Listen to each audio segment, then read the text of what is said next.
Okie dokie.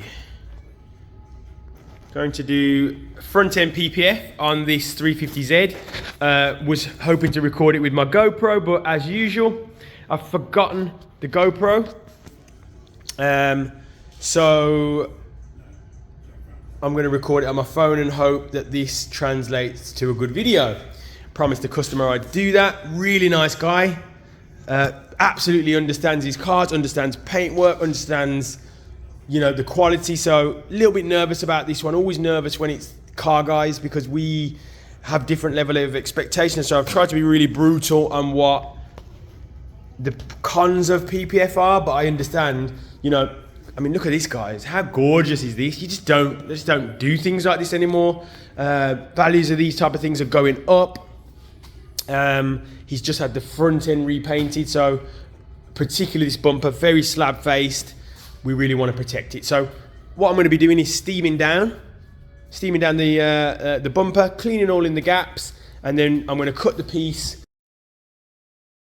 to try and get into these areas. Not sure I'm going to get it up here, but I'll certainly try. That's all we can do is give it a shot. So my plan is get the badge down and work outwards from there, outwards here, frame my point here, get my stretch point on here, frame my point here, and then go from there. That's the plan. So let's see what happens. Finally install shots.